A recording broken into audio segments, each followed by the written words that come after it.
This is the future.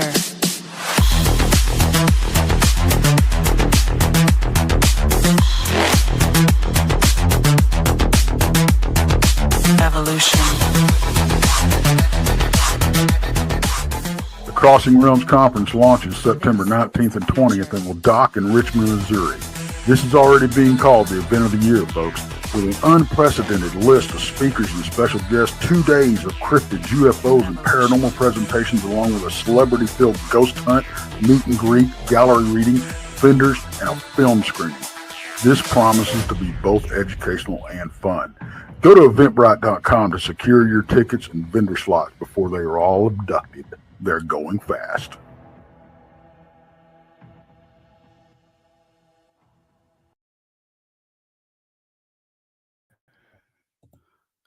Well, hello, everybody, and welcome Tuesday night, 9 o'clock in the East, wherever you are in this planet Earth, wherever you live, across the world. Welcome to Beyond BMR. Of course, joining me in Studio B, Krista from the Blondes and the Booze Paranormal Podcast. Got a great show. I think gracing my show for the third time, this author, paranormal author, A Wysong. We will be bringing her up momentarily.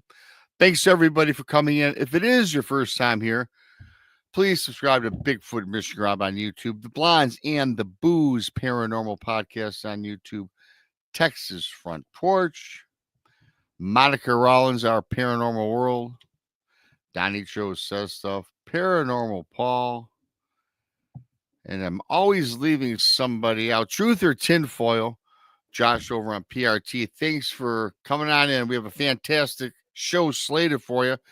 You can find us on Spreaker, iHeartRadio, Apple Podcasts, Spotify Podcasts. Frankly, you guys, if you're into podcasting, whatever platform you find podcasts, we are all over. We are all over the podcasting world. Check us out if you're driving in your car and you can't watch the video. Great way to pick up the shows. Thank you in advance for that. If it is your first time here, once again, of course, Super Chats are open. Super Chat is a great way to help support what we do around here. You, too, can become a BMR pirate. Join today, mateys. That's right. You can join today, become a pirate member. What do you get? Well, you get a bandana and a picture of me in the chat room. You don't get a free bandana because I'm yet to get those out to the marketplace. Coming soon, everybody. I got to thank everybody for my books, buying my books on Amazon. Bigfoot Michiganrob presents True Cryptids Encounters. Book 1, Book 2. Simply type Bigfoot Michiganrob in your Amazon browser. They will pull up, of course, if you bought it. Thanks, of course, for that. Leave a review. It does help promote book sales. Also, my lovely guest, DA, you can find all her books, well over 40 books. We'll be talking about a couple of them here tonight and some other excellent stories and research and investigations. You can find DA's books on Amazon as well. So go check her out. And with that being said, I'm going to bring up Krista and we'll talk a little bit about this conference. So I'm going to bring up my partner. Hey. What's happening? You see it. I see it. I see it every Tuesday night. I got to tell you, so Easter's coming on Sunday, right? It is. I forgot about Easter. And you did, yeah. Well, it is coming a little late, isn't it? Yeah, it kind of is. But I don't buy candy, so I ended up going to the store tonight, and between the girls and my grandkids, I spent $425 on Easter. Well, that is pretty crazy. Yeah. But I don't buy candy, so they got stuff. Oh, well, no, that's fine then. Yeah. I thought you meant like, Peter, the Easter bunny, chocolate candy. No. I tell you what I did. I actually went and got my ham. I was going to ham for Easter. Mm-hmm. And I got a hell of a good deal on mine. Yeah. And whatever it cost, it was $10 for like, I don't know how many pounds it was. But it's a good name brand as well. There you go. So, there you I go. think it's called Cooks, Cooks. I get them every year. And they're, we have a place called Dearborn Ham. And don't get me wrong, they're very good. But these cooks that I buy are like 10, $12, literally. Yeah. And the other ham is $55, $65. I'm like, really? And they taste the same to me. Yeah. You I hear know, you. we I get hear that you. spiral cut, you just pull it right off, and works, Right. it works wonders. Yep. For sure. For sure. Works wonders. So, And, yeah, that was my evening. I went and did that, and but the $425, I have to say, like, I have kids and I have grandkids, so that's not just like on one kid or two. no, I get you. Yeah. I actually just got home. That spoiled. No, I mean, hey, with the holidays, we always spend a little extra money. Yeah. And in fact, today my goddaughter, it was her 17th birthday. So prior to the show, I ran over there and her happy birthday, and I didn't know what to get her. But you know what the best thing in the world is, especially with these kids with Amazon? Got the good old, never fails, the Amazon gift card. Yep. And and when you give it to them, they love it. Yeah. They just absolutely love it. They can buy whatever they want, when they want it. Yeah. Yep. I used to give cash, which is okay, but in today's society, I don't really carry a lot of cash anymore on myself. So yeah, I I always try to carry some cash because you never know. Well, I always have cash on me, but not to the extent. I used to carry like $100. Yeah, now I got maybe 30 in my front pat pocket. Right. You just never know when you might need it, right? Oh, it always pops up. I still love cash. I'm regretting the day, or I can't. I'm gonna disdain the day when we are a cashless society. Oh, I hope not. Oh man. Well, that's coming quicker than any of us want to gather. It's coming, unfortunately. Yeah. Unfortunately, it is. So once again, thanks everybody for coming on in. Hit the like button, leave a comment afterwards. Please subscribe if you're new. Mm-hmm. And yeah, we're gonna get this party started. Yay. And I'm gonna bring up the lovely A Wysong. Yeah, we can bring her up and we can talk about the conference. We can. Yeah. We can talk about the conference. Hello. Hi, DA. How are you? I'm good. How are y'all? Good to see you. Fantastic. Great to see you. I think this is the third time you've been on. Because I know the last time you were on, we talked about what was that book we did? It was, I don't have it in front of me, with the young lady and the family. She was with the alien on the cover. Oh yeah, Soul Catchers. Soul Catchers, yes, a bestseller. I read that whole book. You know what, D? I got to tell you something, and I'm not tooting my own horn. I got like 50 brand new books in the corner. And Krista knows I buy books and I just have them from people that I know, this, that, and the other. Me too. When I got your book, I knew you were coming on the show, and I read that in one day, sitting out. Oh my gosh! I read it cover to cover, and it was a fascinating and awesome book. So yeah, that really cool. Makes me feel good. I'm glad to hear that you liked it so much. I did like it. No, I wouldn't tell you that. I'm not just saying that because you're on the show. I did like it. I don't have all your other books. We're going to get into a little bit of the Monster Hunters of America here in a minute, which is another best-selling series you have on Amazon. And we'll talk about that in a minute. But before we get into all that, like Krista mentioned, we got this conference coming up, and in fact, I will. I haven't done this in a while because I got to get back on this because our ticket. Oh, really? Only because Krista, we are selling so many tickets. It's almost like we don't have to promote it anymore. But we might. We got to continue our drive. Right. And here's the so we've added a Crossing couple Realms Conference. We've added them. Why don't you read that? I can't read that, as you well know. What are the dates? You take it, Krista. You take it from here. Here. It's September 19th and 20th in Richmond, Missouri. It's at the Eagleton Civic Center, which is right next door to the Ray County Museum, where the ghost hunt's going to be that evening. Our speakers are Martin Groves, Miguel Ramirez from Sasquatch Theory, Sir Brian Bowden. Everybody, he's been on both of our shows a gazillion times. Good guy. Dan Klein and Frankie Cambellata. They are both a part of my Haunted Souls paranormal group. and they are bringing some haunted cars. Greg Ogles, y'all know him, Dr. Dean Bertram, Ron Murphy, Lady Ann Celine, and Will Lunsford and Josh Hurd. And then we also, Johnny Hauser from the Villisca X Murder House, I think, is going to be tagging along. He's going to come check it out also. And also Miss A Wysong, our guest tonight, she just said tonight that she's going to come. So, yay. I'm excited. Hey. Yeah. It'd be great to finally meet you in person. Yeah. For sure. I'm looking forward to the paranormal investigation too. Oh yeah, that's always a good place to investigate. It's kind of mine and Brandy's home base. Like I've been going to that museum for a long time, and even before my friend Kathy was a curator, the one before her, Linda, used to, let us come in and ghost hunt and do all that good stuff. So, and Linda passed away there at the museum. So, oh my goodness. Yeah. How did that happen? So there has been crazy deaths with curators at the museum. So like Linda was like number 3 or 4 that died there. So that's why we're getting Kathy out of there. Jeez. Wow, that's crazy. Like one of them died in the back and on the back porch, like a heart attack. Linda was sick anyway, but she died in the bathroom in the apartment. So it's just kind of creepy when you go in to use that bathroom, thinking, oh my God, I know the lady that died here. Yeah.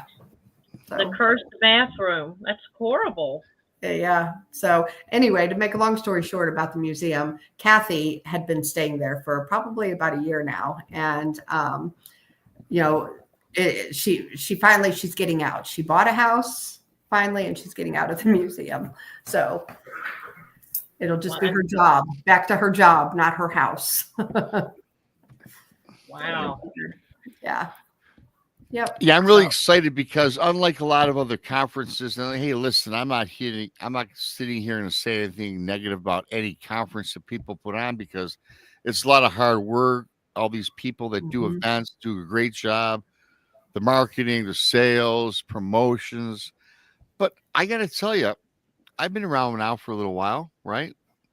And this conference, I don't know where you can find UFOs, paranormal, and cryptids under one umbrella. Now they do it at a couple others, but we offer, the ghost hunt. We've got like 20 speakers and featured guests. It's a 2-day event, and we got vendors. Anybody out there, by the way, that's listening, whether you're in the chat room or you're listening later, because I know a lot more people are listening right now than in the chat room.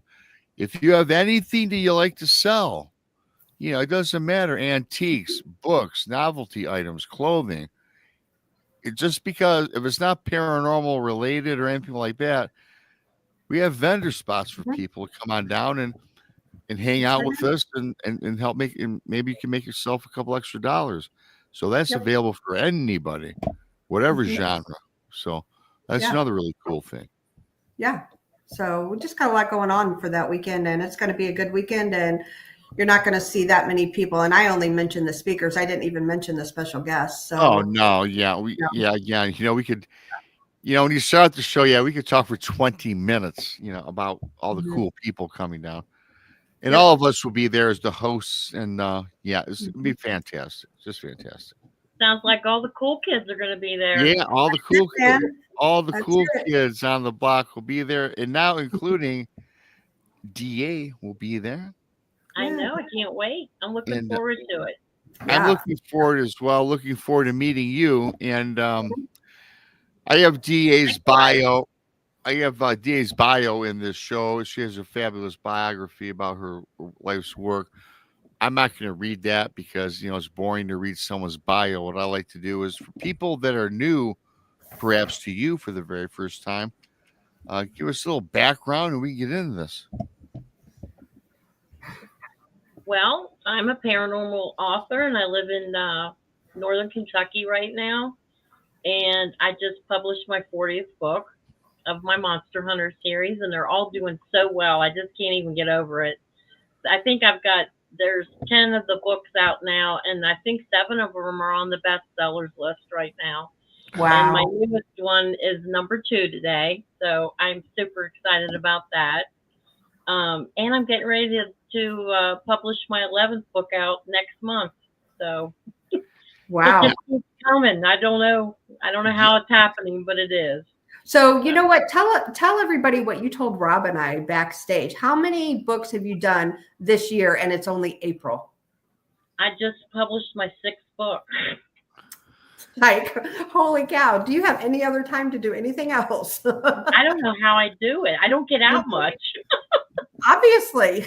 I am writing a lot. I am, and I have been away from my podcast and the community and just, I mean, when you're writing that much, you just don't really have a lot of time to do much of anything. But I'm really excited about what's coming forth. This last book was a really hard book to research because I do extensive research on each of the topics, and it was hunting for Mantis Man.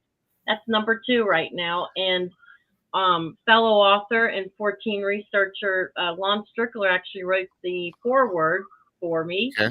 And it was because when I started researching it, I couldn't hardly find any information on Mantis Man. And it kind of led me to Lon, and we talked, and he agreed to do a foreword, which I was really excited about. And I tied it in. Of course, it's based on nonfiction, historical nonfiction, but I connected it to the UFO phenomena. So, which was pretty interesting. Pretty interesting, and it was actually one of my scariest books I've written because they're pretty brutal, these little entities. So, which led me to a lot of discovery with some of the things that I kind of had started. I'm not a very scientific person, but with that book, it just seemed to start coming a lot of scientific things. Like, I have never really heard of Mantis Man other than in actually New Jersey on the Muskego River. I mean, that you do see them like out in the Pacific Ocean and stuff, but it made me start wondering why that is. Have you noticed that? How like certain cryptids are in specific areas? Right. They are. No, I've noticed that, and I wanted to ask you really quick before we get too far into it. I'm not going to pretend when you talk about Mantis Man. I've heard about, since I've been doing this, Krista herself, a lot of different cryptids, creatures, beings, whatever, paranormal. When I think Mantis Man, I'm thinking like a praying mantis, like cryptid. Can you give us a little background? Yeah, I mean, and that's the whole thing that was so fascinating about that subject is because he does, the sightings do say that he's about anywhere from 6 to 8 feet tall. He looks just like a Mantis Man, but he cloaks. He goes in and out, and everybody pretty much gives the same description. And he has like a little chirping, chittering sound too. And that's what's so fascinating. When I started really getting into listening to the stories and stuff that people had reported seeing, they would just see him, and then he would just kind of cloak like a mantis would on a branch, kind of like the movie Predator. Which led me to the next thing was, these cryptids, just like UFOs, they have to be using some type of they have to have some type of insight that we aren't aware of, and I think it's quantum physics. I think they know how to utilize the energy, and that's how they cloak in and out. Yeah, I've heard that many times. Quantum energy, quantum mechanics, to take all that energy, that mass, and convert it to energy for cloaking and traveling and going in and out of areas very fastly, which not exactly a realm or a portal, but just from the conversion of the energy quantumly. Yeah, and I think with the quantum, I guess that would be kind of the 5th stage of matter, wouldn't it? If you were using quantum mechanics. Perhaps. I'm not that up on my science, but I've heard that, yes, like the 3rd and 4th dimension.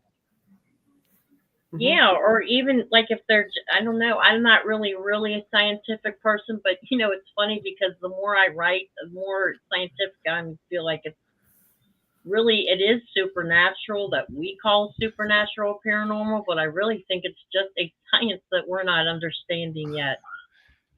And you know what I love about your books and your research, and you always say, and you do, and I respect that fiction. However, there's always that disclaimer because the things that you write about are based on actual events and possible happenings, right? And you put together a story behind these things. But a lot of what you talk about are things that actually occur and happen in the world from the Absolutely. so and Well, what? I'm telling you, because I get so isolated because I'm writing so much, I really do have like a very several muses, and the energy, the information just comes through.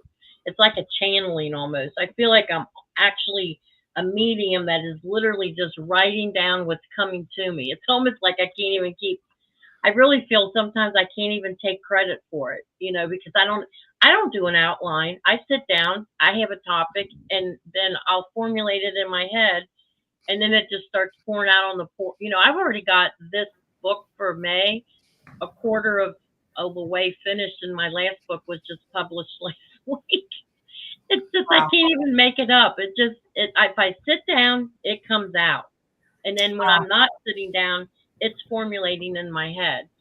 And what's interesting about the historical fiction, like Rob mentioned, is that last July, when I got my second book for Monster Hunters of America, which was Unleashed, it was actually one of my biggest books and one of my bestsellers. But I can't make this up. I believe it was July 13th, if I remember right. And I finished the book. It was on a Saturday. I closed my laptop. And in that particular book, the protagonist in the first book comes from Nazi Germany. It all starts in Nazi Germany during the World War II. And she flees into the United States in the first book, and then in Unleashed, it's her journey there. And I bring up a lot of topics like the mind control, MK mind control, the JFK assassination, and on and on. And I finished the book with basically the JFK assassination, and I went over to X and checked it out, and guess what was trending? JFK. The assassination attempt of Trump. Yeah. Like within 10 minutes. And then within an hour on Twitter, it was MK mind control. I can't make this stuff up. It was exactly like it was just, it's just like, I can't even, it's crazy. Yeah. That is crazy. It's almost like you manifest things. I talk about this all the time about manifesting, right?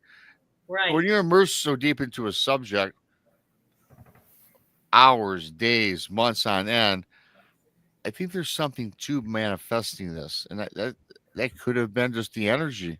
Well, revolved around you. When they finally, with this kid that, literally, he basically got taken out, they actually did some background on him, and his parents, I think it was his mother, was connected to the MK Mind Control program. Can't make this stuff up. Wow. So, I think the reason why I decided to go with historical fiction is because I have freedom to add whatever I want in there, but definitely tie into it's almost like it's a forgotten history, or the history that should have been written.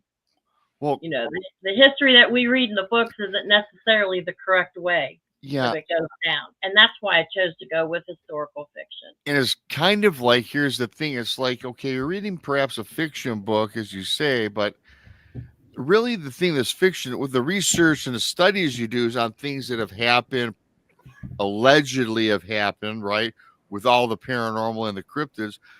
And so you just, however your thought process is, you put this together. But what you do, though, which is very cool, is then you incorporate characters which are fictional that plays out the research you've done with these things that perhaps live and dwell Right. on today's society, I should say. Right. That makes sense. Am I kind of correct with that a little bit? Absolutely. Well, and the funny thing is the protagonist, of course, when I started working on Monster Hunters of America, I really didn't know where it was going to go. I get a visual, so I have a 23 covers waiting to be written. So pretty soon it'll be a number 11. By my birthday in June, there'll be 12 books, so it'll be halfway finished. And all I know is the cryptid and the actual state, and then the visual comes to me. And thankfully, I found an illustrator out of Mexico, of all places, that can just read my mind. I tell him what I see, he writes it, and then when I get the cover back, I'm really super excited. So I've got all these covers waiting for me, all these stories to be told, and I don't even know what's gonna be said in the story. But the 3 monster hunters are actually based on 3 of my grandsons, which makes it kind of fun. I mean, if you know anything about my books, one of them turned into a rougarou, but he made it back. The other one was abducted by mermaids. I have the poor Jesse Tanner. He was abducted by these mantis beings, and it wasn't pretty, let me tell you. It's like I giggled to myself and I entertained myself, but it's like that was pretty gruesome. Well, DA, let me tell you, you have to entertain yourself for being in back of a keyboard, cranking out 6 books already. Right. I can be very entertaining when I want to. Well, I don't even have to try. Usually I'm just very entertaining. Well, you entertain yourself. I do. I find myself giggling a lot, But yeah, poor little Gavin. He has a thing for the elementals. The Fae got a hold of him. The mermaids. He falls in love with the wrong girl. Let me tell you. But it's just amazing to me. Well, I do really extensive research, and just like you guys, you have a little background on a lot of your cryptids, and I've had that for 30 or 40 years already. But when I really go in and zoom in, it's just amazing to me how things play out, and that's where I actually started with the egregores. That started coming through when I did my hunting for frogman. I don't know if you're familiar with that cryptid, Yeah, but it's in Ohio. And I find it interesting, like I mentioned earlier, that specific areas seem to attract specific cryptids. Like Ohio is really known for a lot of amphibious cryptids. Water-bearing cryptids, just like Kentucky and Wisconsin are known for the dog man, Bigfoots in specific areas. But when I started, it kind of started coming alive to me with the Frogman book. It's actually always been there because, well, this is another example. When I did my covers, back to my covers, do you know my last book is Tibet, Hunting for Tulpas. And I didn't really know where I was going to go with this, but it's already formulating just in the 6th book, the 7th book, the 8th book, and those are egregores. So I don't know if everybody's familiar with egregores, but it's actually a thought form that becomes an entity by a group of people that manifest it, like in the physical realm. And the Tibetan monks are very known for tulpas, which is like a personal tulpa. So the egregores are just basically it's like from the collective consciousness of like a religion or a political arena or the Olympics. Everybody getting together and wanting, their team to win, and so the egregore, it manifests on a physical form, then in a astral form, and then in the celestial form. So kind of like the basis of there's, spiritual warfare going on, because in the physical, it's used by an individual, and then it goes on up.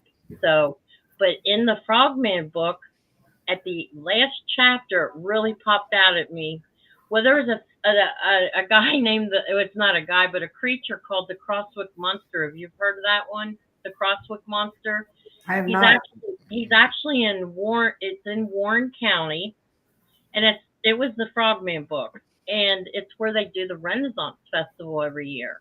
Okay. And this Crosswick Monster was back in the late 1800s. There was over probably 90 witnesses that saw this creature that was 30 foot long, and it's a water amphibious creature, right?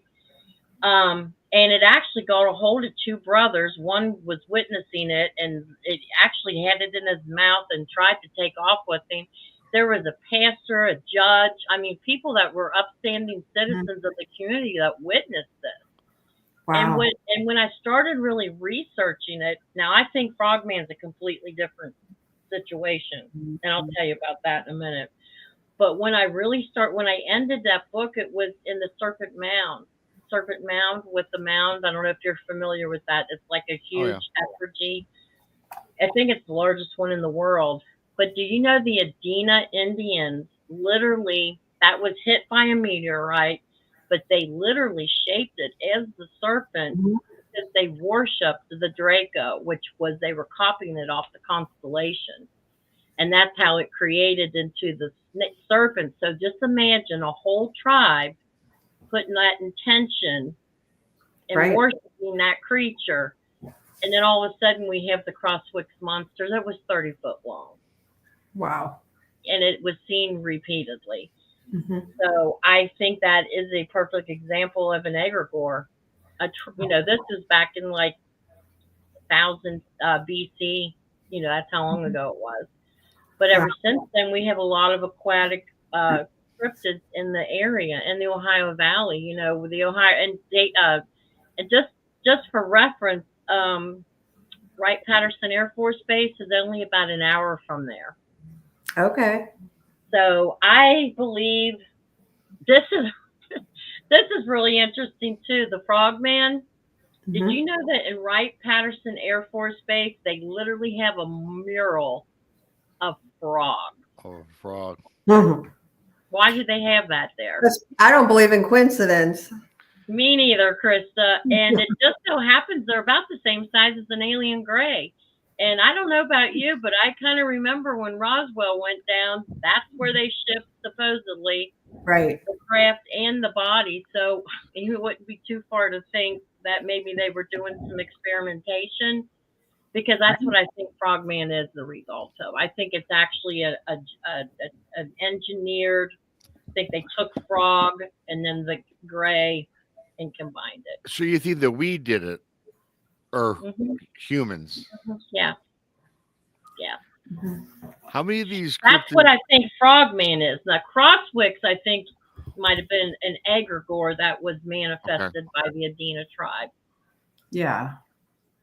Would that be like, you're talking about the manifestation process, and you're talking about like the topo, right? Yeah, Similar. the egregore. Yeah. Yeah. It's just literally a group. It's just like, imagine, because they used the Serpent Mound for rituals.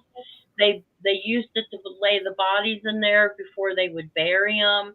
They used it. They manifested that. Just imagine how long they were working on that serpent.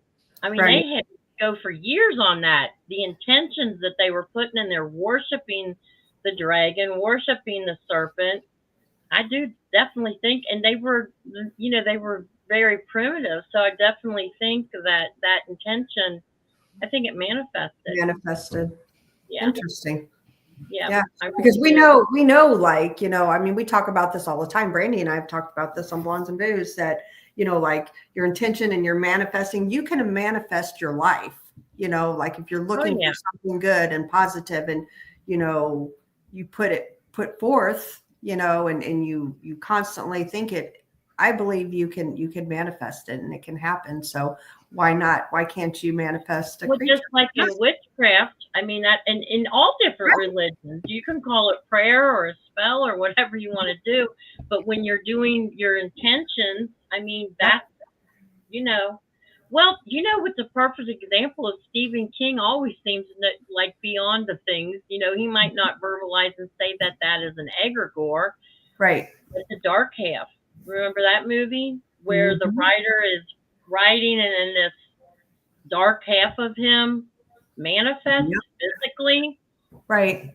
And I believe that that particular thing probably was a tulpa because it was just him manifesting it because the egregore would be a collective, a Right. collective thought. And then you got emotion and then you have the quote that, where thoughts are is where your energy goes is where the thoughts are. I mean, that's what manifests, Right. just like you said.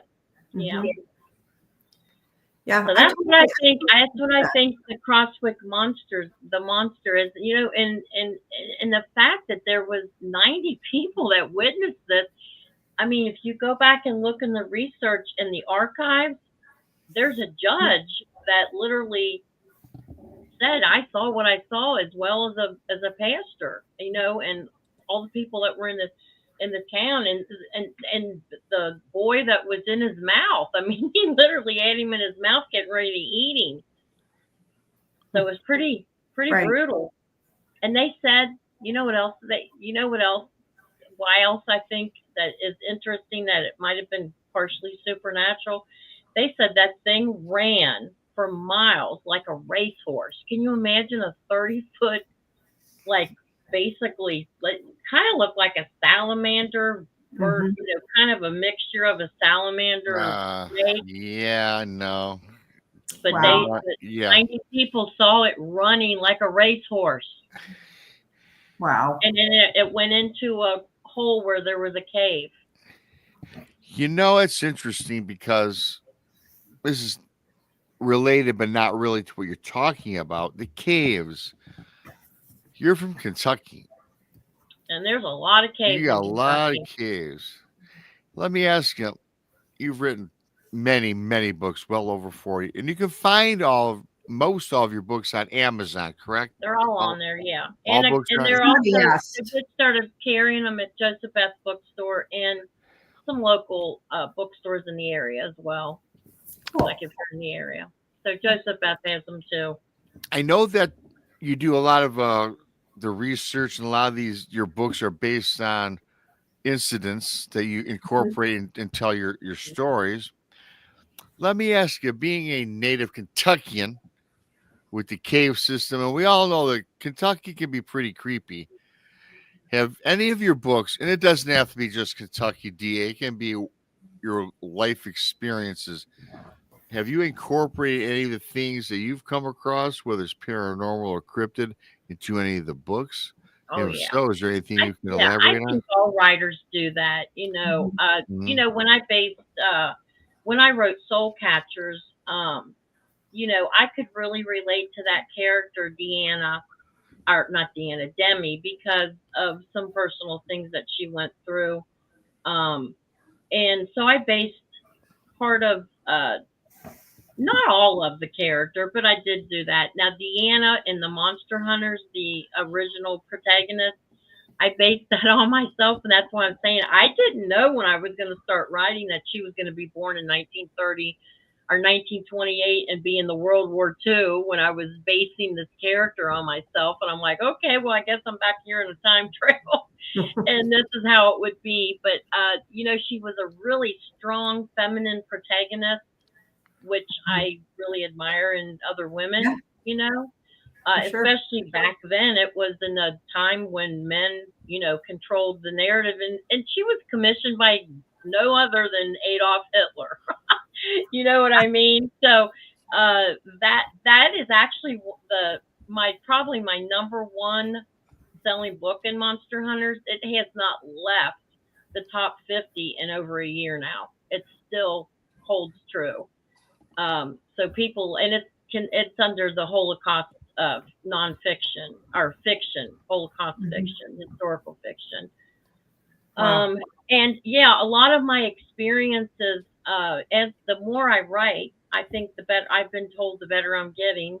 But I don't just write about like Mantis Man was just not about Mantis Man. There was paranormal activity going Sure. on Oh, in the yeah. cabin that they were in, and I've had a lot of experiences with that. And actually, I have never been on a paranormal investigation like formally. I've just been in my own home and just have things happen to me or wherever I go. I've had a lot of really creepy stuff happen. And so I take fragments of that life experiences and I incorporate it in all my writing in different and then I have a very wild imagination, so it doesn't take much. But if this happened, then I'll add that. That's what makes it so fun. Yeah, so definitely. And I actually have used some of the experiences that people close to me have used, like when I was writing my Creeper Keepers. I mean, there was everything from people getting stuck in a mirror world, from using cell phones as kind of a cautionary tale. You know how, and it was based on a couple of my granddaughter and my daughter and another friend. Um, and then there was another one with the Highgate Cemetery in London, and that was all centered around a Ouija board, which really the experience that I portrayed in that book was one of my close friends, Carla, and it really did happen to her, and it was a really scary thing. Of course, it was fiction, and I amped it up a little bit, but I didn't have to amp it up too much. It was really pretty frightening for her. I mean, people ended up dying around them, So yeah, so that kind of filtered through the creepiest cemetery ever, which was based on the Highgate Cemetery. And that again was historical fiction. So I guess I didn't know that I was going to be a historical fiction author, but it just seems like a real niche for me. It's just really, really natural. Yeah. Because I love history. Me too.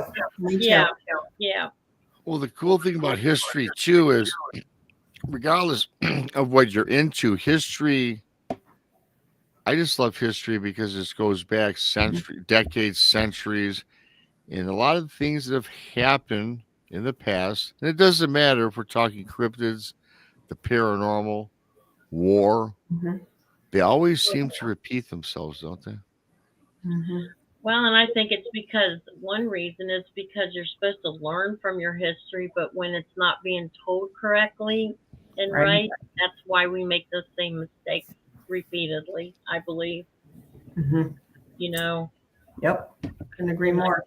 It's sad, but it's true. I mean, like sometimes because I have several grandchildren, and I think to myself, I would love to see what's in their history books in about 20 years from now of everything that's been happening in the world. Yeah. Well, you'd probably be a little disgusted if you looked in today's history book. Oh, I know. I've seen them. Trust me. Yeah. Yeah. That's one reason I homeschooled my older children back in the 90s, So, I didn't like what I saw even back then. So, I got to ask you, I always die to ask people this, not literally die, of course. Don't die on us. But I've always loved to hear people's personal, like paranormal encounters or cryptid encounters. And you had made mention you've had several in your life.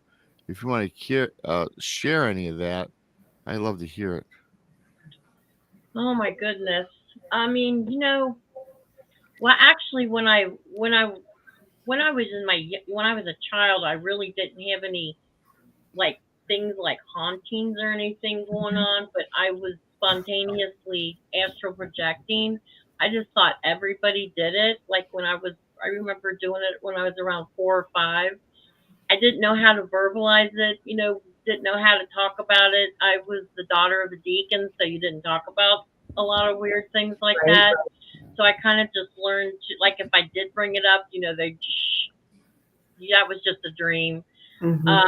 So the older I got, and I guess when I got out on my own, I started playing with tarot cards and different things like that. And I think I just kind of opened up myself to a lot of activity. So from then on, when I was probably about 19, it seemed like wherever I went, the paranormal followed me big time. Wow.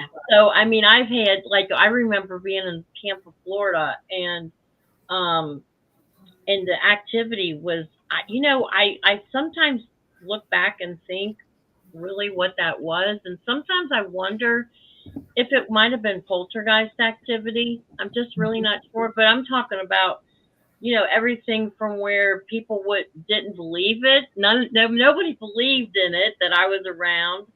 And by the time I left that house, like 4 years later, everybody believed in the paranormal because it was that Right. active.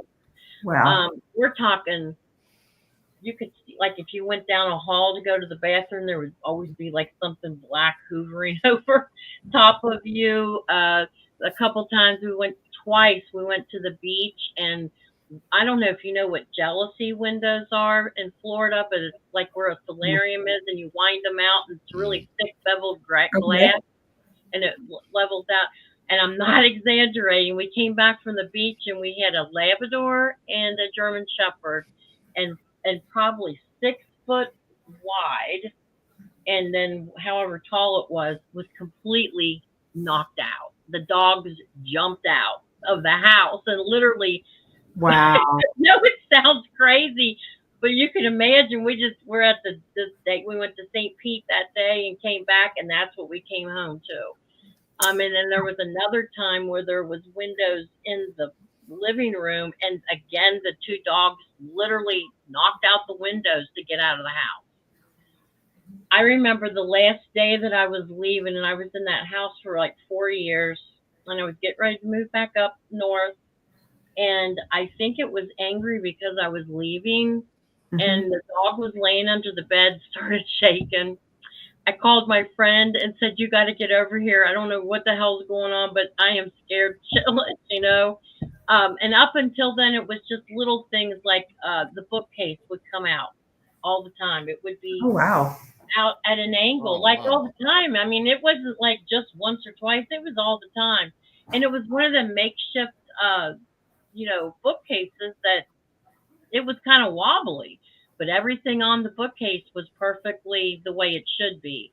I would have earrings missing, my keys would go missing. It was like really mischievous. Did you say your teeth would go missing? No, my keys. Keys. I'm sorry. Not my keys. No, I got all my teeth, Rob. No, I just said you're too young. You're too young for that. Okay. Especially back in the 80s. Yeah, right. But like there was one room that we closed the base. It was like an extra spare room, and the activity was so bad in there. We just closed the door. If you opened the door, you could see stuff flying off of the marble the little windowsill. Stuff would just be flying in the room. The doors would start shaking. The bed started shaking that last day that I was there. The dog howled underneath the bed. I was scared to death.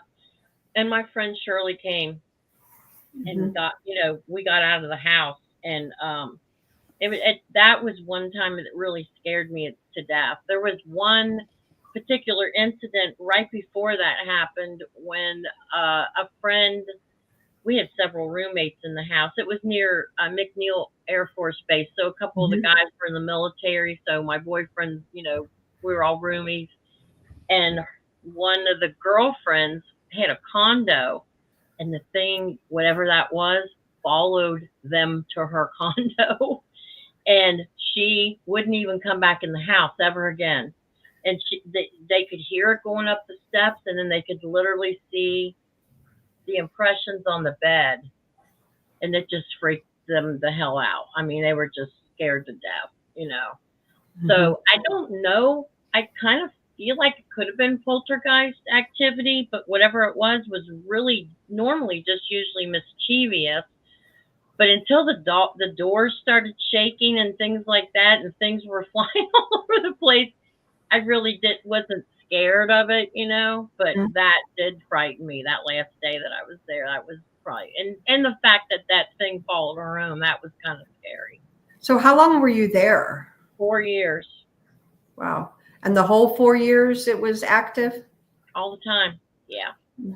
The window, I'll have to say it makes my stomach hurt thinking about it because those poor dogs, something had to scare them like that. I mean, jealousy windows are like really thick beveled glass, and it was 6 foot, like completely knocked out. It was like a bomb went off or something. It was like glass was everywhere, and it didn't just happen once; it happened twice in the other room too. So I don't know why those kind of things happen. I don't think there was any. And then, but like when all that was starting, I had my grandmother pass away, my best friend had shot herself that was in school. I had my favorite aunt, pass away. So I started seeing things from my peripheral vision.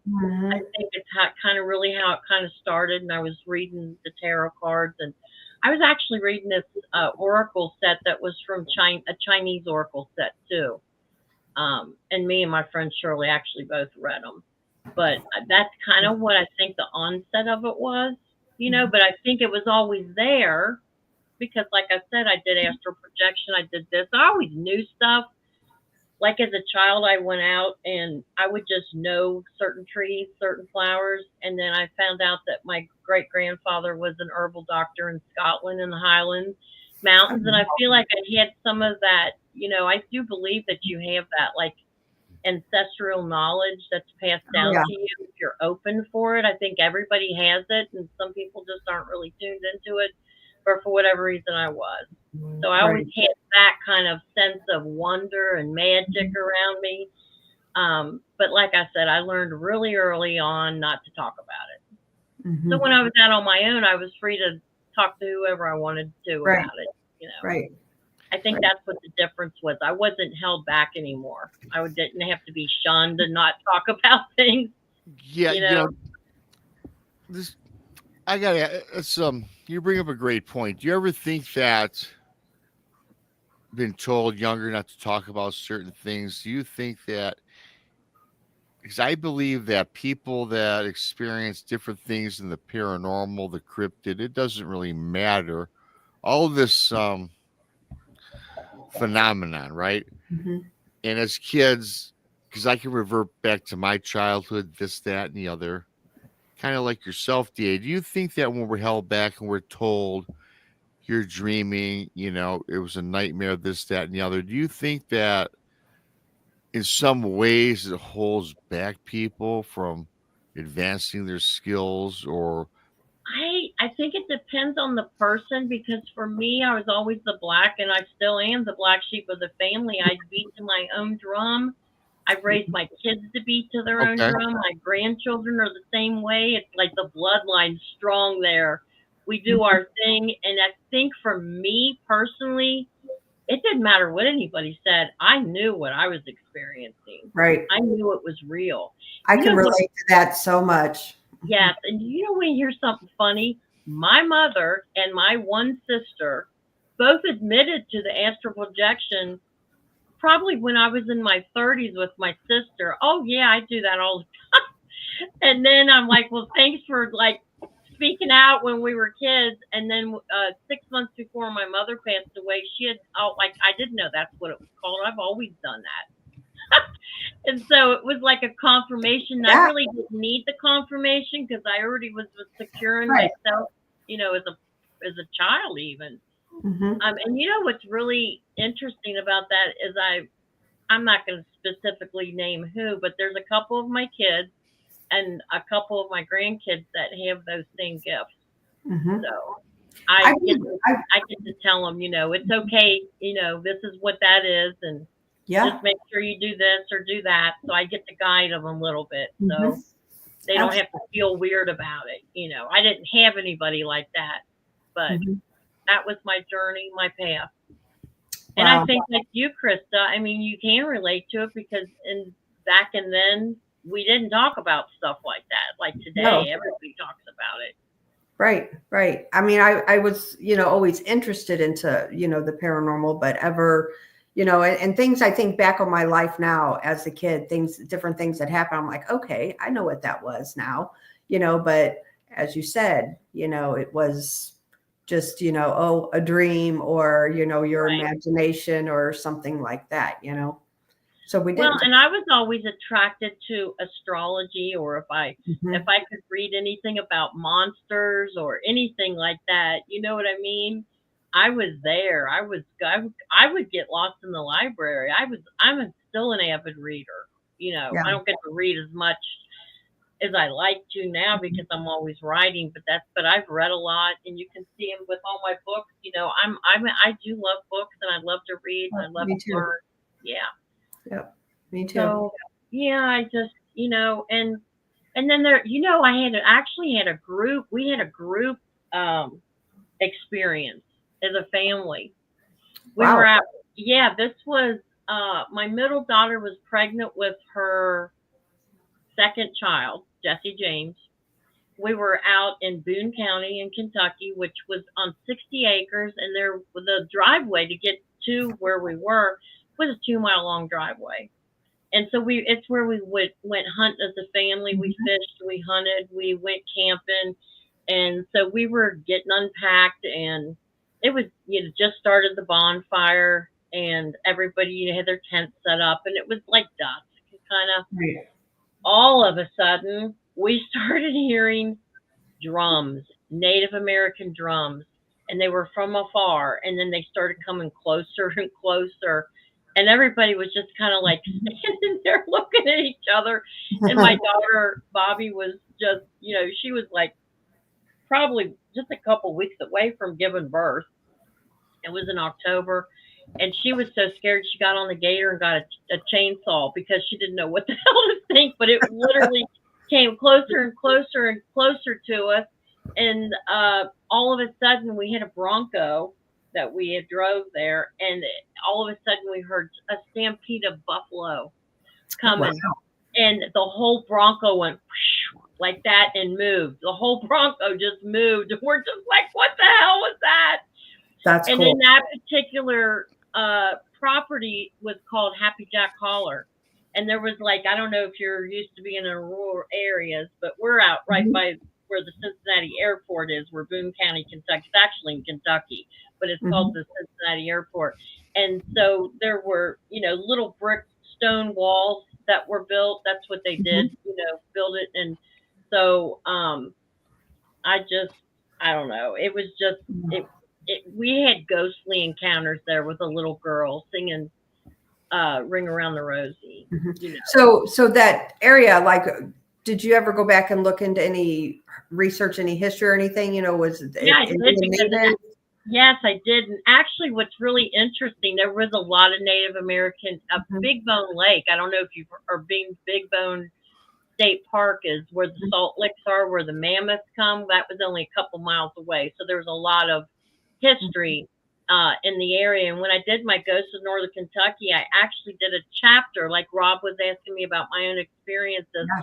And I put that experience in the last chapter that was with some paranormal investigators that were checking out Big Bone. Right. But it only happened within 2 miles of each other. And it just was, I put it in a fictional environment, scenario. Yeah. Well, I was wondering if the drumming is, some sort of residual or something, because I have been on investigations where, and even doing Civil War reenactments, a lot of the reenactments that I've done have been on, battlefields, past battlefields from the Civil War.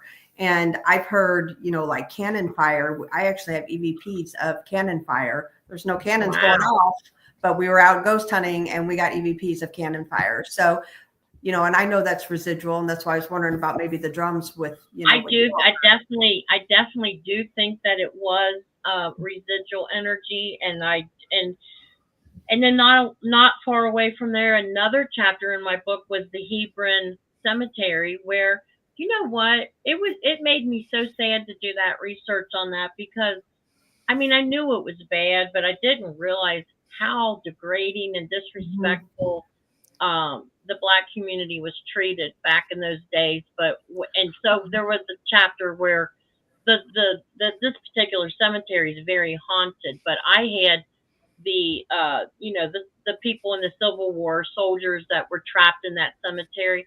but the slaves were not even named. You know, it was No. basically if they and it made me so sad when I went into the archives. I'm like, I weeped over that. It was just, Unmarked graves, as you're saying. no, just even if a man died, it was just a black man in his middle, 30s. Oh, Yeah, I Mhm. mean there was no name, in no the press. respect. It was really, really sad. Yeah. And so I can see why that that cemetery there were a lot of slaves that were not even buried. They were, cremated in the 1800s, which was Sure. unheard of back then. Right. But they have a crematory right there in that that is I think the oldest. I don't know about all of Kentucky, but in that particular area, it was the oldest cemetery. Mhm. So there was a lot of unrest with the people that passed away that were in that cemetery. Wow. But that was all like within a couple miles where the Big Bone and where Wilson's property was, and so there was. Mhm. We've had a lot of activity, there. Just throughout the years as a family, this person had that experience or that person's seen a ghost, I mean, there was a lot of that. It was a really active area. Yeah. Wow. Well, and I'm going to tell you with the Egregores, what really started about 4 or 5 years ago when I wrote Northern Kentucky book, that what really, really started popping at me for Egregores, which I didn't have a name for it then. I was still formulating it in my head. Mm-hmm. Was it Bobby Mackey? When I started doing the research, there's the headless ghost where she's looking for her head. As far as you go in the archives, there's no determination that Pearl Byron's head was even in that well, because there was a toll booth on a specific road, because she was actually decapitated probably about 3 miles away from there, and then the two murderers supposedly put it, because it was a slaughterhouse and there was a lot of satanic rituals and all that. But that is a perfect example of an egregore. So you have the story, but there's no history to support it. Right. But she's there, and there's no doubt in my mind that people aren't seeing her. Well, see, and that's the same thing too about, Bobby Mackey wrote that song Johanna, about Johanna that's supposed to be there. That was the fictional. Exactly. They can't, there's nothing, no and record. I researched it thoroughly. So that means when his first wife was kicked down the steps, that was an egregore that did that. So think about that, Krista, because I was going to ask you about that. Being a paranormal investigator, that's probably why some places stay haunted, because it's made of a human. It's created by humans. So, I did speak to a psychic medium, and I told her my theory just last week, and she said she didn't know it by an egregore, but she has done a lot of, investigations. She's an investigator out in California, and she said that the energy feels different. Just like if you've seen a demon, that energy field would be different. If if it was just a ghost, or if it was residual energy, but if it was an egregore, that you're never going to get rid of it unless you're dealing with a different way to do so, which I don't know how that would be. I mean, I'm still formulating some of this in my mind, Right. and but that's really what triggered this, and the fact that I have a hunting for tulpas in my last book for Monster Hunters of America, it makes me so excited. It's like I'm really onto something. You know what I mean? Yeah, and it's coming through like that. You've got 6 books in that series, Monster Hunters of America. Everybody can find all DA's books on Amazon. Actually, there's 10 out. Well, you see, every time I see you, you like triple your novels, right? So, which is awesome, which is fantastic. And you did one on gargoyles, I saw. They're all. The gargoyles one was really fun. Some of them are more fun. The Mantis Man was really probably one of my scariest books.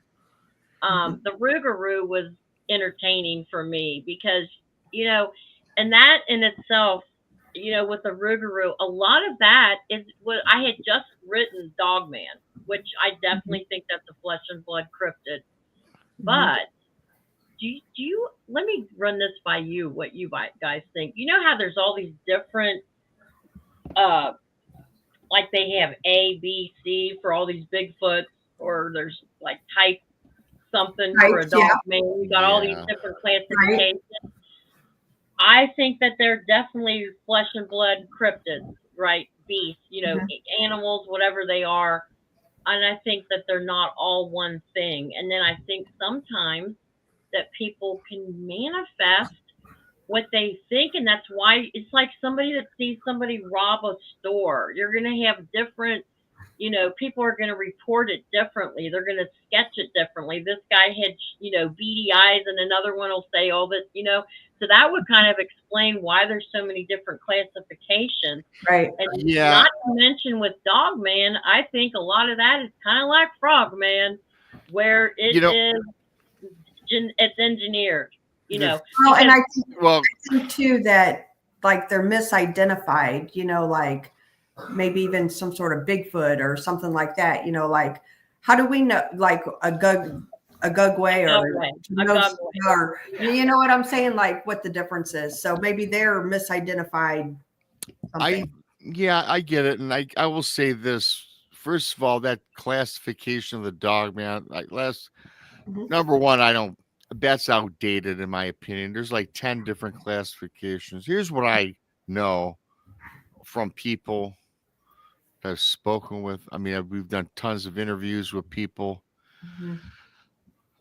To me, there's two parts when you talk about the dog man. I think that now I know that there is a flesh and blood, as you say, animal type creature, which is the upright canid. It walks on hawk legs. It's got a thinner body, oversized German Shepherd type of head that roams about. It's been seen by many people being flesh and blood. But I will say this. I also think that when you talk about these other dogmen, if you will, I think, well, there's really a third one, but I think a lot of them come from a different realm or plane. And I think a lot of them are supernatural in nature. Because there's so many accounts that I've spoken with people. I can name a bunch of different folks. I won't get into that they just come from another world or another realm. Much like Bigfoot to me is not flesh and blood either. There's a flesh and blood, probably Bigfoot, but to me, it's not an animal. I think they're also got a supernatural element. I think they all have the supernatural element, and I think they come from somewhere else in many cases. But I will say this, DA, I also believe that there are cryptids, aka the dog man, other humanoids that are created genetically in our laboratories that are released. For whatever the reason why they're released, I don't know. So I think that, I won't pinpoint it down to just one specific thing. I think they are a variety, they're a group, but I think the ones that are really the scary ones are really the ones that don't exist in our plane. Well, let me tell you something. I have, when you're talking about supernatural dog man, like I said, I do extensive research before I start writing. And in that particular area, and Christy, you've been down there. Rob, I think you went down there recently. There's some really shady history with Land Between the Lakes, Oh yeah. And they really, there's a lot of blood on that soil. And there was a lot of people that some would call witches that wanted revenge. And even if they weren't witches, just the emotions and the hatred and the negative emotions, of a community that were wronged. Right. They could have, and if they were witches, they could have manifested something to be on that land all the way back to even before the settlers came. In my book, Dogman, actually, there's several different scenarios that play out. And that's what I love about my books. It's not just one story. It's on the intertwining of things. But, you got the shamans that would sell their soul, some say, for power and they wanted to become these creatures, you Yes. know? And so, okay, so this is where I started thinking about this with Dogman and the Wampus Beast, which is in West Virginia. Okay, so what if there is a flesh and blood creature and they die? Why would that not be any different than when a human dies and there's a spirit that still dwells in that area? Especially if they were a flesh and blood, then they're gonna, you know what I mean? They're not gonna be, they're unsettled, so they're gonna just keep roaming. Or maybe a shaman conjured it up and they became trapped in that and they're roaming, and we don't know all the answers to that. You know, I mean, how long, you know, if a shaman was to conjure and become like a skinwalker or a dog man or a werewolf or whatever you want to call it, and then he dies in that form. I mean, we don't have like a rule book on how long you go before before you go to the other side. I mean, it could be so many different things. I don't think it's just one phenomena, and I think there is the engineered ones, because let me tell you something about our government. Whatever they think that they are, and they've always been entranced with the phenomena of residual energy, with the psychic phenomena, ESP, MK mind control, and much more. Whatever they can, like if they knew that there was a cryptid that was like a dog man, do you think they're not going to weaponize that? Because they sure are going to weaponize that. So we got that going on too. They weaponize anything that they can. I think they personally, one reason why they're so fascinated with Bigfoot and Dogman, probably those two on the top of the chain, is because they can use portals. Imagine, you know, like when I don't know if you're familiar with the Collins Elite, but that is mentioned in my Unleashed book. And it was a group basically of religious scholars and Christians that were hired by the Pentagon when all the stuff came in with Aleister Crowley and Lamb and all. And did you know that they definitely had Jack Parsons, Aleister Crowley, and Hubbard all on a list, and they watched and monitored them very closely. That's all in my Unleashed book, just so you know. And the reason why they were so fascinated with those men is because they had the Babylon workings, you know, Jack Parsons with the rockets. They were opening portals. That's why they were on the watch list. They were creating egregores. They were opening portals, and they wanted to know how to do it. Sure. And you know what the bottom line was with the Collins Elite? Our government wanted to know how to control the demons that were being manifested. They wanted to weaponize demons against humanity. How bizarre is that? How nefarious is that? How scary is that? And that's a real thing that you're not going to find that in the history books, but you'll find it in my books. Weaponize a demon. Weaponizing demons against humanity. Yeah. And they also just imagine if they had the capability to weaponize portals when they wanted to go in. Let's say they just want to go to China, they would never have to use any aircraft. They wouldn't have to use any rockets. They can just open a portal and you're there. They would know how to get there. Yeah, that's what fuels them. You know, and they. It's funny how, you know, they call us conspiracy theorists for anybody that gets close to the truth, because they want to shut us up. But I think those days are kind of over now. Yeah, well, there's still going to be too many of us. Yeah, well, there are many of us because of platforms like this and others, but you know, they still. Hey, I did a story on a dog man. I'm not getting into that, where people came across a dog man in Indiana State Park, seen it. It hurt it scratched and clawed one of the horses. Remember that, Krista? I do. And then all of a sudden, and for this entire day, though, DA, they called into the front desk. We got these oversized wolf-like prints around here. We hear these howls. There's not supposed to be howls in Indiana. They get this odd stench and smell. and I'm just giving you the Reader's Digest version. All these things, and then they're saying, well, there's no one here. We'll come investigate in the morning. We'll check out the tracks around your RV because they had an RV. They could pull their RV. They also trailer their horses. So you were allowed to have an RV, horses, this, that, and the other. And then all of a sudden, boom, the hinges got ripped off the trailer where their horses were. One got mutilated. And this guy sees this thing running out on 2 feet with a wolf's head and pointed ears and runs into the woods. And then he frantically calls. He finally got someone out there. You know who showed up at like 3 o'clock in the morning? And yet at 12 noon, when they called for somebody, no one's around or nobody wants to help them. Right. They mentioned the word dog man.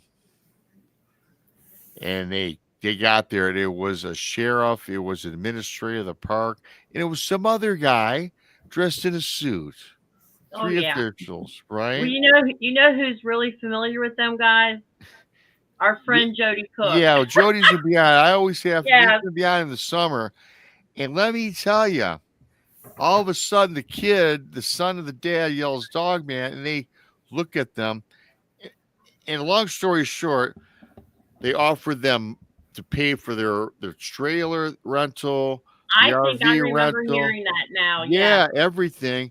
And everything they paid, but they were very stern. Do not say yell dog man, or suggest this to anybody when you go home. Keep it under wraps. Thank you, Kenzie. Thank you. If you're new here, please subscribe. Thank you. And the Blondes and the Booze and Bigfoot Rob. So yeah. That's crazy. But there's another really quick thing, and I'll stop with this. They went home. 24 hours later, they get paid another visit by men in dark suits and another official. Men in black. And I didn't want to say men in black, but yeah, pretty much so. And they were kind of idiots. They're kind of jerks with this family. And they said, we have to reiterate the importance of not letting this be known. Yeah. They gave him $10,000 in cash, and I would have been like, give me $100,000, and maybe I'll shut up. Just be a smart ass. But listen, so I published that. I did a video on that, and I put this in my book 2 years ago. Do you know that's my biggest response that I've gotten from people talking about that park, how they've seen many dogmen, how many other people, it kind of corroborated my whole story from what I got from this man. Everything. Yeah, this happens all the time. In fact, it's called, I'll tell you the name of the place, Potato Creek in Indiana. That's the name of the place. I'll have to check that out because Indiana's not far from me. And it's considered the tri-state area. And do you know I got a cryptid email about stop talking about it. We already seen this in your book. No kidding. Yes. Well, let me tell you something. I have a really my best friend Janie.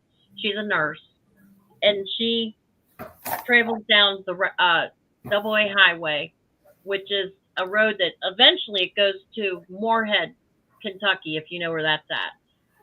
Well, for a year and a half, there was a decapitated wolf-like dog on the side of this highway. My hairdresser, my other friend Carla, her daughter, Janie, her husband, that I knew personally. It's in the next county, so it's kind of rural, like an hour away. That dog laid there decapitated. No it didn't decompose. No bugs got it. No birds touched it. No animals touched it. Laid there for a year and a half. And so I actually called Jody because, he's the founder of North American Dog Man. Yep. And I said, Jody, because Janie's like, don't you know somebody? Everybody. Don't you know somebody that can check this out? This is creepy as hell. She said, I've been telling the doctors, and they said there's no way that can humanly be a real thing. Everything that's organic decomposes. So I reached out to Jody, and he said, I'll get a couple. He said, what's really interesting, he said, I'm going to get a couple of my men out there, find the markers so I know where to send them. I said, okay. So he said, what's interesting is the same description is another hour further down by Moorhead, the same exact description, decapitated, same color, blah, blah, blah. And he said, and I'm just going to warn you, he said, I've had, they're watching me. So I'm just letting you know, if you're messing with me, that's probably going to happen to you too. And I really didn't think nothing about it. Well, he was getting ready to send to, I got the marker for him. And he actually said that there was a UFO crash just recently in that area, and that NASA had eyes on it. That's what his intel was. Okay. Wow. My hairdresser actually seen a UFO 2 weeks before that, while this is happening simultaneously. So he's getting ready to send two out. Janie calls me. She gets in. You're never going to believe this. That thing's gone. Of course it is. Yeah. They moved it. I believe Yeah. it. Yeah. And Well, I mean, I don't think it was a dog man. I don't know what it was, but it wasn't nothing normal. Yeah. Right. It wasn't And the normal. fact that I had just reached out to Jody and phew, bam, it was gone. Yeah. And so was the one down in Moorhead. That one was gone too. That's what I'm saying. That, like the government, they know about all of this stuff. We went to, when we go to Land Between the Lakes, we used to stay at Hillman Ferry Campground. Yes, I think that I'm answering them. Yes, I think they're all connected, definitely. And so the one of the security guards there, I actually talked to when we were leaving about, because he's like, are you with all the paranormal people? I'm like, yeah, ha ha ha. And I actually have a Bigfoot bumper sticker on the back of my car. And so he had asked me about that. And he said, yeah, he said, we had a dogman sighting right here in the campground, and we had over 15 Bigfoot sightings there in the campground. So that told me everything I need to know. Like, they keep counts, like they keep track of this stuff. And that was Hillman Ferry Campground and Land Between the Lakes. Just like the Land Between the Lakes, they covered all that up. You know that. You know the story. Yeah. That's such a perfect example of what you're saying. Yep. So, I mean, they deny it or they don't want to talk about it, but you get the right person, they'll talk about it. Yeah. Yeah. And really briefly, not to plug my show, you guys got to see the cool backstory when we had Jesse and Joe on, right, Krista? I didn't know when they talked about that a little bit. It was fantastic. Yeah. Well, they went down there by Land Between the Lakes, right? Yeah, they're on the show. They actually have a lot of good documentaries. Yeah, a lot of great. Yeah, I actually think I've seen that documentary, and I knew where they were because I write about it in the Dogman book. Yeah. Yep. Because actually something happens in my chapter with that particular area, but that down around the caves down there. Where they see the bones, where all the bones were. Crazy area. The whole Land Between the Lakes is. Yeah. Yes. Yeah, I mean, and I just want to say, because I'm so isolated, one of the things that really started coming to me this year through my writing was that, and I can't wait to hear what you think about this, Krista, because you're a paranormal investigator, but, I'm a person that follows patterns. I really don't know everything. I'm trying to figure it out. I try to stay isolated so I don't have other people influence what I'm saying. I just try to get it direct. But one of the things that I was really coming through on my 6 books this year was that, and I've said this for years, that UFOs, cryptids, and the paranormal, what we consider traditional paranormal, is all have the same patterns. They both can fade in and out, these cryptids or UFOs or ghosts. And this just started coming to me in the Mantis Man, is what if this paranormal phenomena is made out of dark matter? Oh yeah. What if they're all, like when, how we come from the same thing as stars? What if when we die, we go towards this invisible, coherent energy that it's like 80% of what's around us. It's invisible, we only have 25, 26% that is visible to us that we see.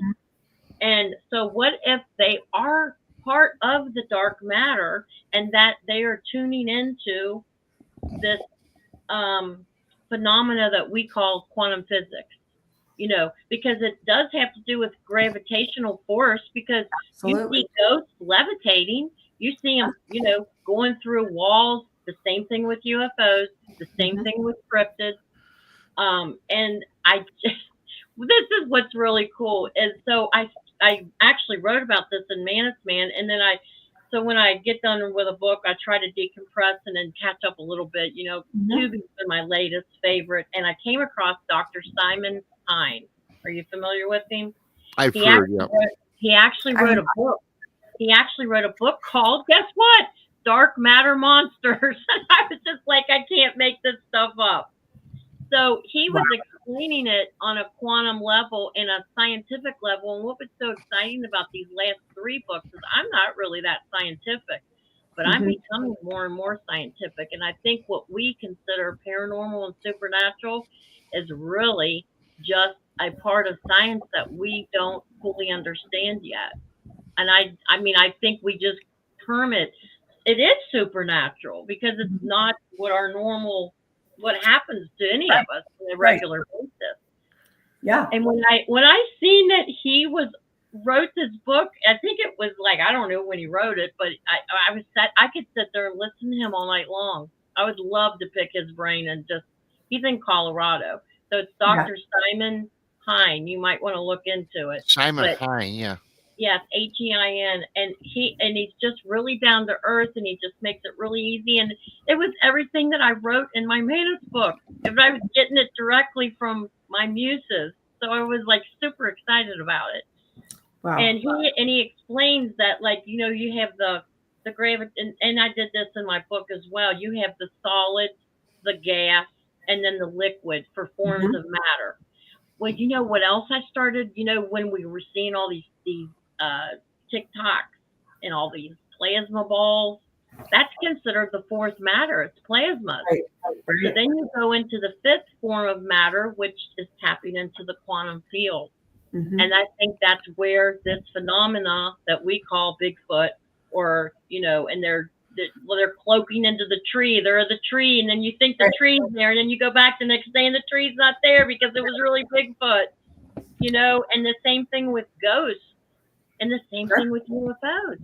Yeah. So I think that so the way that Dr. Simon Hine explains it is that when you're tapping into that quantum field, you're literally creating your own gravitational force, and then it collapses, and that's how they can cloak in and out. Isn't that cool? Right. That is. And that's all in my book, Mantis Man. Awesome. Because I was just trying to, and another thing with Mantis Man is the ley line. I think there is something to do when they are extraterrestrial. I think they are coming in and they're looking at our ley lines on a magnetic gravitational force. So if they're coming in from a specific, it'd be like us being on a road trip. Oh, this is going to be a quicker way to go. I think that's what these extraterrestrials are doing. At least they are in my book. Well, no. I think I'm onto something, though, for real. I can't wait to explore it even more, because it's just, I surprise myself because I don't know what I'm going to write. It's coming through. It's like, this is so cool. Well, Dee, I think all this phenomena, I don't care what we're talking about here. It's all connected. And a lot of this is all energy. Whether you want to believe in quantum physics or black matter, how can you account for? And I've gotten many of these. I've heard many of these, not just me talking here. I watch a lot of other shows, watch other documentaries. Chris has done the same thing. How can you account for one of these entities? This is called Bigfoot, walking through the brick walls of someone's house and sitting down in their house. And I'm being facetious, not sitting down, but entering into a home. Now, of course, you could say that's spiritual. And you said something earlier, which I forgot, and I just let you talk. We're talking about, you're fine, you're great at it. That's why you're on. I always tell Chris, if we're talking, then we're having a crappy show. We're doing a wrong show, Yeah, so you're doing awesome. But I must say, though, the Mantis National Forest where I live is haunted. A lot of it is haunted. And a lot of it, as you mentioned earlier, DA is brought upon First Nations curses. First Nations Mm-hmm. casting spells on the quote unquote Yeah. white man or Europeans for killing their deer, hunting in their grounds, taking over their women, all the other nefarious things that went on centuries ago. And they cast these spells. They cast these dark It's a real magic, thing. black Yeah. magic on men, women, turn them into shapeshifters. I don't know if you could turn them into a shapeshifter, but put a cast on them to turn it into something that today might be the werewolf or Well, the dog man. I do believe shamans can shapeshift. I think that certain, not all obviously not all of them, but I think the ones that really were dark, I think that they, kind of made a deal with the devil, the Diablo, whatever you want to call him, and had that power to, to be, because, when they have a dark heart like that, I mean, in my research for the dog man, that's what I found, that there was actually a couple of them named, and I mentioned those in the book. I think that it's a real possibility. And then you got all the people that were flooded out of their homes. How do you think they were not pissed off about that? They didn't even have to be practicing anything. They were just they had a lot of revenge and a lot of grudge. And again, you got those thoughts. You got a group of people with the thoughts and the emotion of they lost everything, and then Barkay Lake came in and flooded it out. And some of them died. How unsettling could that be? You talk about, you know what I mean? And then you did have a lot of European settlers, and especially in Kentucky, a lot of them came from Scotland and France and Germany. And then you got a lot of the men that, and actually back to Kentucky, they actually, when they had the iron ores, they took a lot of the iron out of the ground. And you know what iron does? Protects us from evil spirits. And that land has no iron left. I heard that from somebody else about putting iron under my bed. Who was that told me about iron? Was that you, Krista? Yes. We have some questions for you, DX. I'd like to get to some of the audience questions, but before we do that, I want to take this brief moment to thank Kevin Hammerschmitz. I want to thank Kenzie Ann, My Vlog Sunny. By the way, everybody, go to Facebook after the show, My Vlog Sunny, and just become a member, I guess, to just follow her. Yep. She does a great job. My Vlog Sunny does a fantastic job. My Vlog Sunny, thank you, My Vlog, for your donation. Yep. And Kenzie, I think you might be new. If not, please subscribe to me and the Blondes and the Woos. I appreciate that. I appreciate that. Not expected as always, but very grateful, very humbled. Yep. Thank you for that, for you folks and everybody else out there. I appreciate you guys. So I think we had some questions lined up.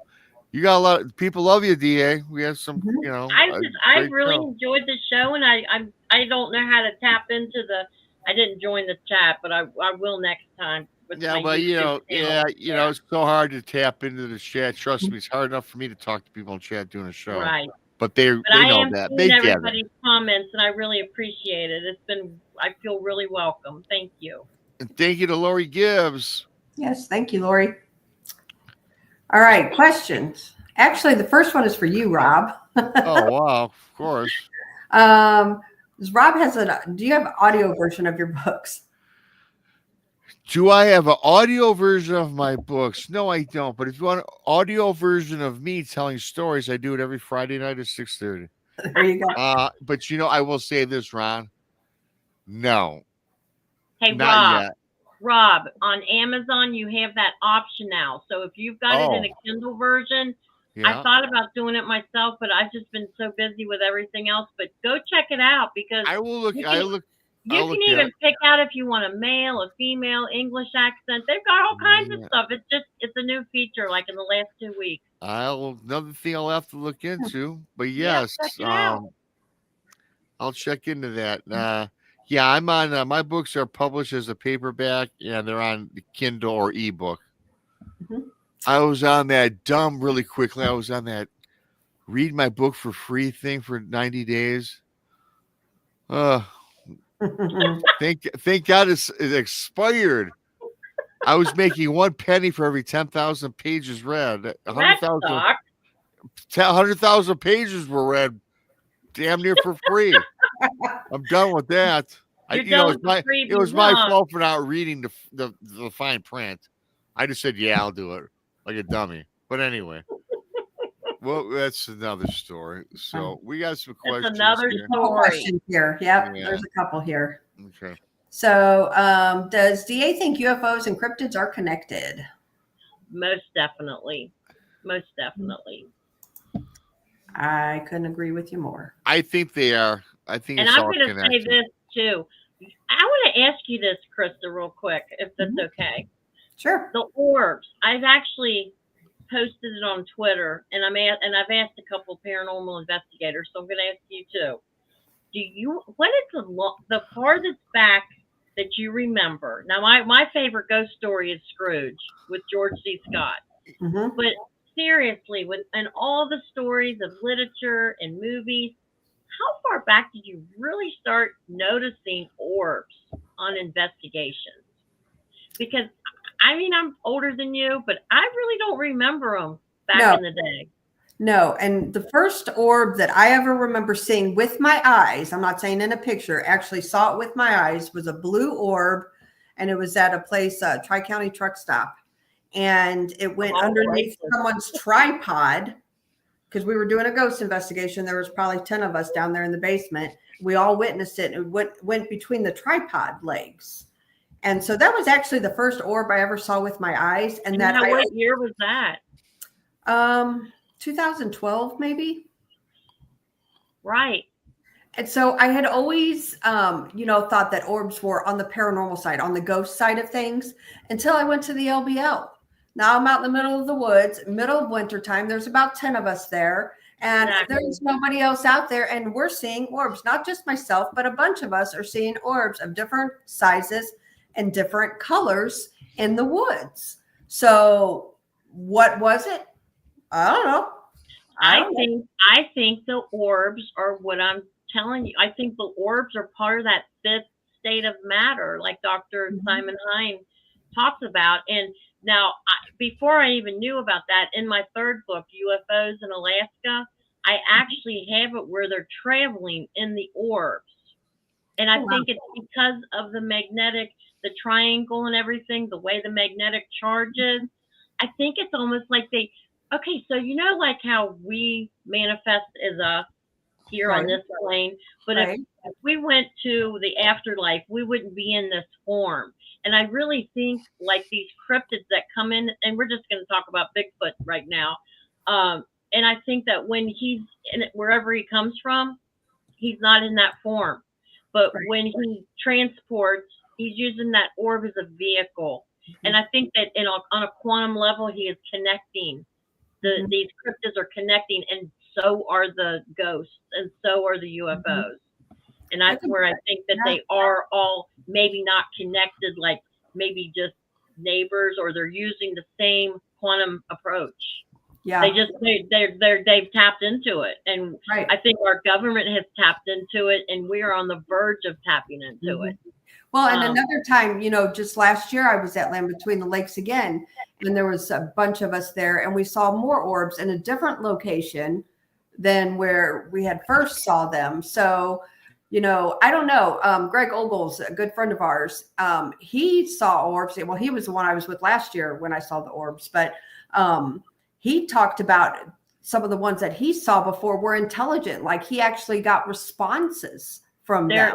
That's right. The book that I'm working on right now, Big Muddy and the Elementals, that's the connection. I think Bigfoot is a shapeshifter in this particular region in Murfreesboro, which, by the way, Chad Lewis wrote my foreword for that particular book, and I'm super excited about that. He's like an expert in that particular area with Big Muddy. But I do, don't you think it's fascinating? Hi, Kitty. Don't you think it's fascinating that fairies and the fae and the elementals are known for their orbs? Again, they are tapping into this quantum phenomena that we really haven't wrapped our brains around yet. But I think, and I do believe that they are sentient intelligence, which Right. could be like a non-human intelligence. Yeah. Even the plasma, like what I was started to tell you when we were seeing all the TikToks, and then, you started seeing all these plasmas, Mhm. plasmoids or whatever in the atmosphere, just a couple months Yeah. ago. Those are sentient beings, and guess what? I further researched. They can be made out of a laboratory. Wow. They sure can. Yeah.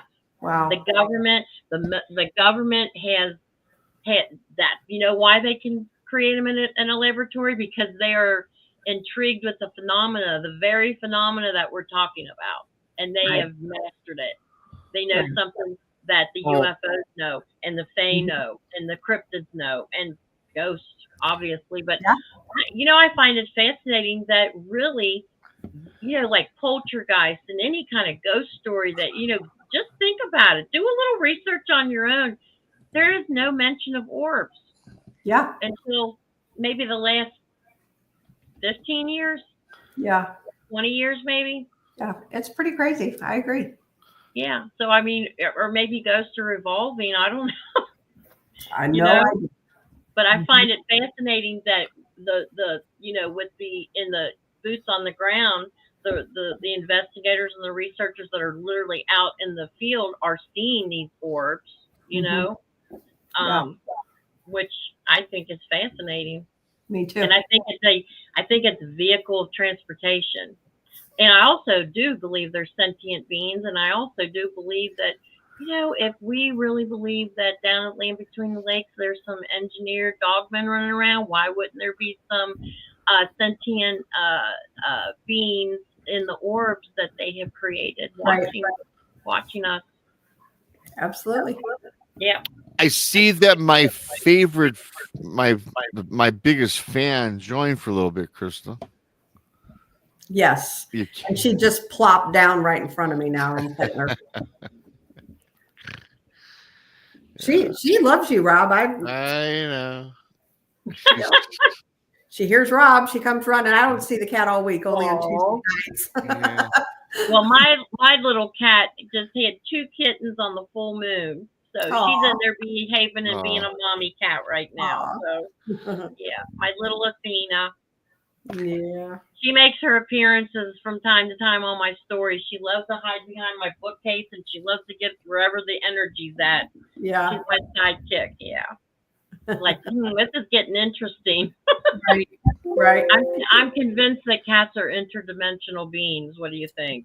They can definitely see things that we cannot. They are very eerie and cool. I was never a cat man, never, ever, ever. Until I got married. Then I got 2 Siamese cats, Peter and Patter, because my wife wanted them. They hated her, but they loved me. I taught them how to play fetch like dogs. Yes, I did. But anyway, they were very mysterious, and I loved them. I did. I'm a cat person. In fact, now I got them all roaming they roam all over my. We have feral cats now. Yes, I have stray cats that follow me everywhere. Oh, that was another paranormal experience when I was 18. I was living in Cullowhee, North Carolina. Oak cat left my window open. It was a little college town by Asheville, North Carolina. I woke up to 101 cats in my bedroom. I'm not making that up. Oh my God. Were there. The windowsill, my pillow, on the floor, the dresser, all around me. It was creepy. Yeah. I got to say something. Lori Gibbs says, I love all animals, but I don't like a cat box. So I don't either. And I have an indoor cat. However, I have one of them fancy litter boxes. I change the thing out once a month. That's it. Actually, Actually, Lori, Krista doesn't want to admit to this. Her cats have opposable thumbs and they flush the toilet. No, I wish. We got a couple more for DA, Krista. That's it. Yep. I got to tell you, it's always great when you come on. 3rd time on, you'll be back for the 4th time. I'm sure we'll have you back on down the road next month. You'll be on the Blondes and the Booze next month. So no one, Aaron. People love you, DA, when you come on. I love you. You're awesome. I love you all too. It's been really fun. Thanks to Aaron's. Is that? Hey, well, by the time I come on your show, I'll have another book out there. Yeah. You might have. You probably have another half dozen. Well, it's only a month away. You can't. Yeah. Well, the way you sit down. I have a concert to get in there, and hey, you were coming up. Hey, on I'm going to the Kentucky Derby. On a side note, last year I was talking with you on Facebook about did you ever make it to the Clown Motel? No, but I really wanted to go out to Dave Scott's Spaced Out Radio. I was actually talking to my buddy Timoff Man. Yeah. And I really wanted to go, but it's just, I can't get, I waited till the last minute, but the Clown Hotel is right out there. And I actually have a book called The Killer Clowns and the Crazy YouTuber. Well, you're not going to see me around clowns or dolls. And Dave Scott, when he does his annual party, well, he's doing it on Derby weekend in May. So yeah, he always says they're going out to Area 51, and I really wanted to go, but I just can't find any flights to get out there. I waited till the last minute. Yeah, that's always a good time with Dave. So, but anyway, I'm hoping he does it again next year because I really do want to meet up with him. And there's I think he's doing an annual thing. I do believe. Yeah, I got to thank everybody for coming in. Of course, Kevin, Kenzie, my blog, Sunny. Everybody check out Sunny's vlog on Facebook. Kenzie again, Lori, Kenzie again, three times a charm. Kenzie, thank you. Thank you. And Aaron's, Kenzie, you're the best. For your super chats and things like that. That is so awesome, you guys. I really do appreciate you guys. I appreciate everybody. If you're a subscriber, I appreciate. If you watch the shows, I appreciate it. Because without all of you, wouldn't have a show. You drive the show. You guys drive the show. If you're new, subscribe to the Blondes and Booze Paranormal Podcast, Bigfoot Michiganrob on YouTube. And of course, DA Wysong. All you need to do is type DA Wysong on Amazon. Is that correct, DA? That's it. They come right back up. And if they want to come over I'm on Instagram, I'm on Twitter, and I'm on Facebook, and my links are all on those those social media platforms. I'm on TikTok too. Well, I still haven't made it to TikTok. I don't think. Hey, if it's on TikTok, it's got to be true, right? Right. Yeah, that's why. Hey, listen, I'm on enough of them. TikTok, I'm too. I don't know. Chris, I don't get on TikTok. Chris, are you on TikTok? I am on TikTok. Okay, good for you. I'm not. Chris the Blondes and Booze or something, I think. Yeah, I'm on TikTok and I got like 1,000 followers. I never go on. I don't go on very often. I don't go on very often either, but I do have it. I watch the Facebook Reels more than I do TikTok. I watch Facebook Reels and Instagram Reels. I don't really do the TikTok thing. Yeah. Because TikTok, there's just some weird stuff on TikTok. There's some really weird stuff everywhere these days. Well, with that being said, this show is weird, for the Lord's sakes. Hey, everything Fringe, that's where we're at, right? Fringe. I embrace the weird. I embrace the weird. Wonderful. If it wasn't weird, if it ain't weird, I don't want no part of it. Right. That's right. That's where I'm at too, Rob.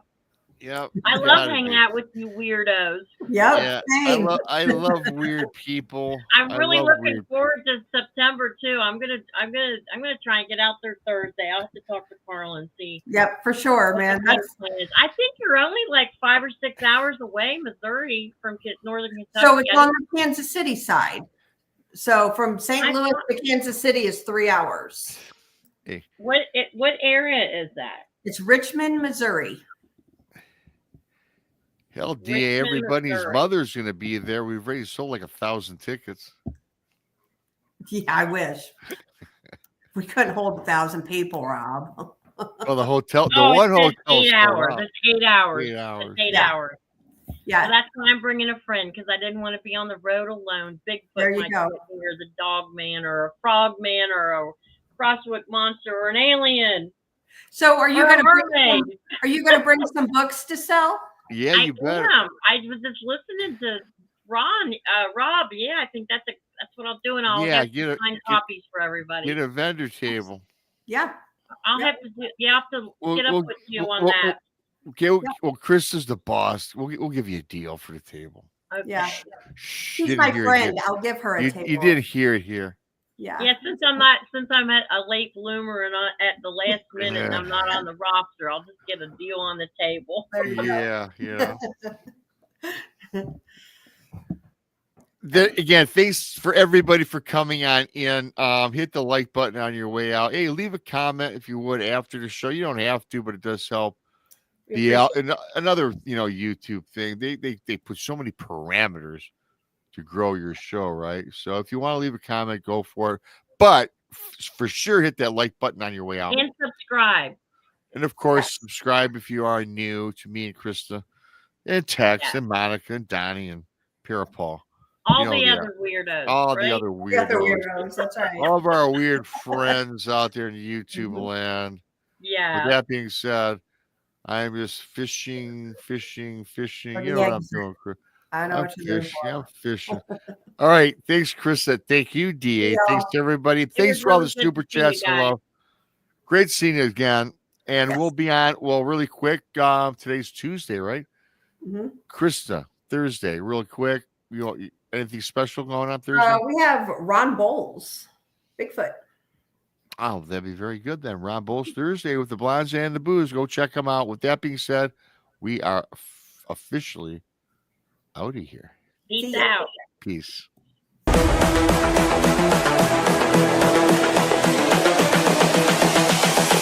This is the future.